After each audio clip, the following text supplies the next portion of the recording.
People who spend 6 months studying for every Azure certification, watching every 50-hour tutorial course, and memorizing every service in the Azure portal, they're not the ones getting hired. The ones getting hired are doing a fraction of that work and getting dramatically better results. Same job market, same competition, completely different outcome. After years of working in cloud infrastructure and helping hundreds of IT professionals land Azure cloud engineering roles, I've watched this pattern play out over and over again. Most people are preparing for Azure jobs in a way that makes them feel ready without actually making them hireable. In this video, I'm going to show you exactly why that happens and what to do instead. Because here's what most Azure learning content teaches you. Study for the AZ 104, memorize the services, virtual machines do this, blob storage does that, Active Directory handles identity. Pass the exam, apply for jobs, get hired. That approach worked a few years ago. It does not work in 2026. Here's why. Employers got burned. They hired people with certifications who froze the moment they were asked to design a real solution. They interviewed candidates who could recite service names but couldn't explain a single architectural decision they'd ever made. The certification became a checkbox,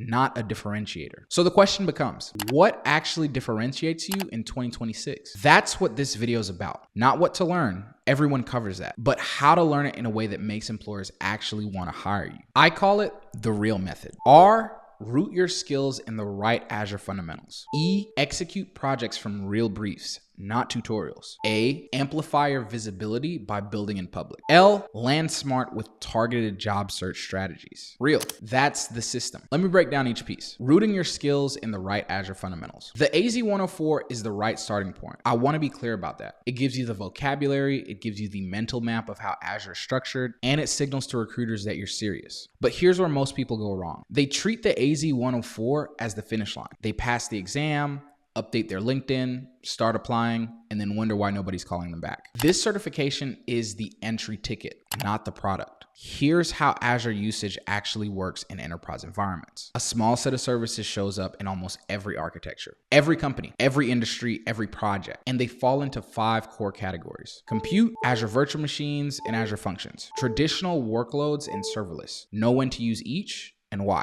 Networking, virtual networks, subnets, network security groups, Azure load balancer, and Azure DNS. If you do not understand networking, you do not understand cloud. Full stop. Storage, Azure blob storage, Azure files, and storage tiers. This is the backbone of almost every solution you'll ever build. Identity, Azure Active Directory, role-based access control, managed identities. The majority of cloud security incidents face back-to-back identity misconfigurations. This is not optional. Monitoring, Azure Monitor, Log Analytics Workspace, and Azure Alerts. You need to see what's happening inside your systems. If you can't observe it, you can't fix it. That's it. 5 categories. Maybe 12 to 15 services in total. The other 200 services in the Azure portal, you'll learn them on the job when a specific project requires them. And honestly, most of them you'll never touch. This is not learning less. This is learning the right things deeply instead of everything at surface level. Now, study for the AZ 104 while you build. Every section of the exam, apply it immediately. Learning virtual networks, build one. Learning RBAC, create roles and assign policies on a real project. Learning blob storage, set up a storage account with proper access tiers and permissions. Same material, same investment, but now you're creating proof of work at the same time you're studying for the exam. That's the R in real. Root your skills and build as you go. E, execute projects from real briefs. Let me show you how the hiring funnel actually works. A recruiter gets 200 resumes. They have about 30 seconds per resume. They search for AZ 104, 150 resumes have it. That's not a differentiator, that's a filter. Now, the recruiter is looking at 150 nearly identical candidates. Same certification, same bullet points, same service names. Azure VMs, blob storage, Active Directory.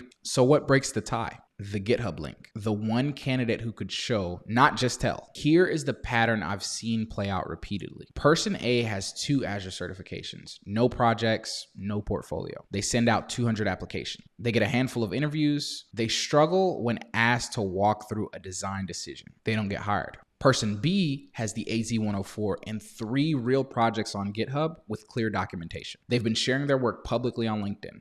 They send 50 targeted applications. They get 10 interviews. They can articulate every decision they've made and why. They get hired. The difference is not intelligence. Person A probably studied harder. The difference is proof. Certifications prove you can pass a test. Projects prove you can do the work. Now, Not all projects are created equal. And this is where most people waste their time. Most people build tutorial projects. They follow a YouTube video step by step, deploy something, add it to their resume, and think that's enough. The problem? The hiring manager has seen that exact project on 50 resumes this week because 50 people followed the exact same tutorial. What differentiates you is not the project itself. It's whether you can explain why you made the decisions you made. Let me show you the difference. The tutorial approach, I'm going to deploy a virtual machine on Azure, follow the steps, click here, fill this in, done. You learned how to follow instructions. The real brief approach, a startup needs to migrate their on-premise application to Azure with high availability, minimal downtime, and a monthly budget under $2,000.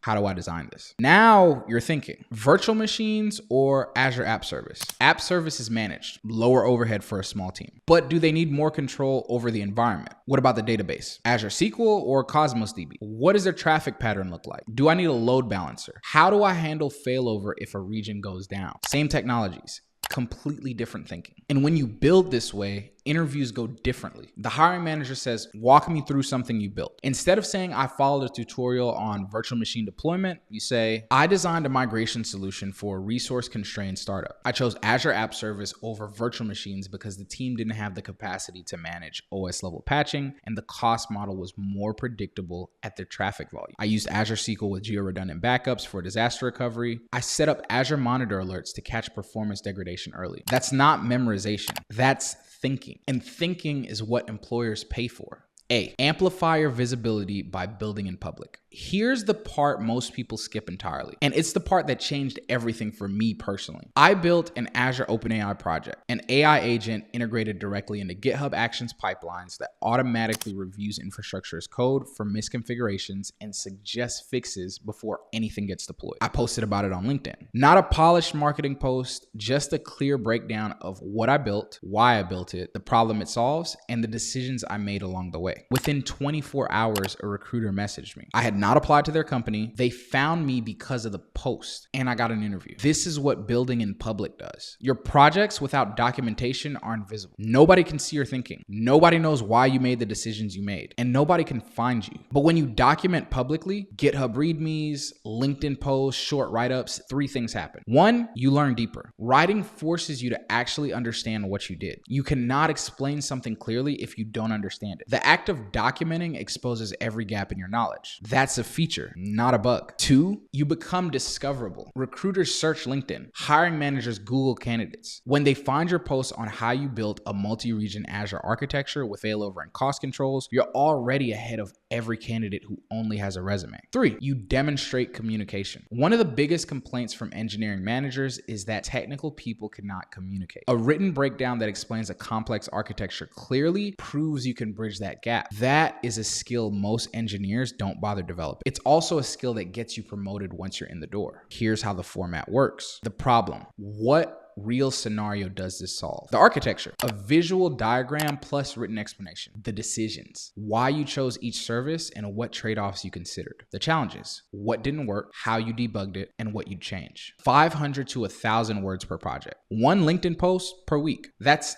20 minutes of writing, and it compounds over time. And here's the lazy path. Repurpose everything. Your GitHub README becomes a LinkedIn post. Your LinkedIn post becomes your interview talking points. Same work, multiple outputs. That AI project I mentioned, I used it in my LinkedIn post. I walked through it in the recruiter call. I referenced it in the interview. 1 project, 3 touch points. That's the A in real. Amplify everything you build. L, land smart with a targeted job search. Most people treat the job search like a volume game. Send 500 applications, hope something sticks. Wait, that's not a strategy. That's a lottery ticket. Here's what actually works. Step 1, apply within the first 24 hours of a posting. LinkedIn shows applicant counts on job listings. Early applicants get disproportionately more attention. The window matters. Step 2, build targeted resume versions for the type of Azure roles you're looking for. A cloud infrastructure resume reads differently than an Azure DevOps resume. Know which lane you're in and build your resume around that lane before you start applying. Not reactively, proactively. Step 3, target the right company companies first. If you're breaking in with no cloud experience, you're not going to land a FANG job on your first try. And that's fine. Mid-market companies, 100 to 500 employees, actively migrating to Azure right now are where you want to focus. They need engineers urgently. They'll give you real infrastructure ownership from day one. And 18 months of that experience is worth more on your resume than any certification you could collect in the same time period. Step 4, follow up personally. Every time you apply for a role, find the recruiter or the hiring manager on LinkedIn and send them a short message. Reference the specific role, one line on why you're a strong fit, link to a Loom walkthrough of one of your projects, 60 seconds of their time. Almost no other candidate does this. The ones who do stand out immediately. Step 5, track everything. Every application, every follow-up, every response. Build a simple spreadsheet and log it all. After a few weeks, patterns emerge. You'll see which resume version is converting, which company sizes are responding, which outreach approach is working. Double down on what's working. Cut what isn't. That is a job search, not 500 applications into the void. 50 targeted, persistent, personal moves. That's the L in real. Land smart. Let me tie this into a concrete plan. Phase 1, the foundation. Study for the AZ 104 while building simultaneously. Use the Azure free tier. Everything I've described costs under $20 a month if you're deliberate about it. Do not let cost be the excuse. Phase 2, build 3 portfolio projects. Project 1, foundational project, a hub and spoke virtual network architecture with public and private subnets, network security groups, and a bastion host for secure access. Simple, fundamental, proves you understand Azure networking. Project 2, an application project, a real application with CI/CD using Azure DevOps or GitHub Actions. Infrastructure as code with Bicep or Terraform, and Azure Monitor for observability. This proves you can build and ship something end to end. Project 3, your showcase project. Something that solves a problem and has an AI component. In 2026, cloud engineering without AI integration is like cloud engineering without networking knowledge 5 years ago. Azure OpenAI, AI agents, automated infrastructure review, these are not niche topics anymore. They're showing up in job descriptions. They're coming up in interviews. Your showcase project should demonstrate that you understand how AI integrates with cloud infrastructure. That's the edge most candidates do not have yet. Document everything as you build. Do not leave it for later. You will not do it later. Phase 3, visibility. Post on LinkedIn weekly. Not motivational content, not generic cloud tips, technical content about what you're building, what you learned, what setting up a virtual network looks like from scratch, the IAM misconfiguration you caught and how you fixed it, why you chose Bicep over Terraform for a specific project. 1 post per week, 20 minutes. It compounds. Phase 4, apply. Not 500 jobs, 50 targeted roles where your projects are directly relevant. Early, personal, persistent. Total timeline, 8 to 12 weeks of focused effort. Not 6 months of scattered tutorial watching. Focused, project-based learning with proof of work. That is the real framework. Because everyone in this space is asking the wrong question. Which certification should I get? How many Azure services should I memorize? How do I stand out with the same resume as someone else? Wrong question. All of them. The right question is, what can I build that proves I can solve problems Azure employers actually have? Answer that one, and your certification question becomes supporting evidence instead of your entire case. Ignore it, and no number of certifications will get you where you want to go. That's just real. Root your skills in the right Azure fundamentals. Execute projects from real briefs. Amplify your visibility by building in public. Land smart with a targeted search. That's the path. Everything else is noise. If you want some additional resources to help you get into the Azure cloud space, I've linked some helpful stuff in the description below. All practical, no fluff. As always, I'm rooting for you. See you in the next one.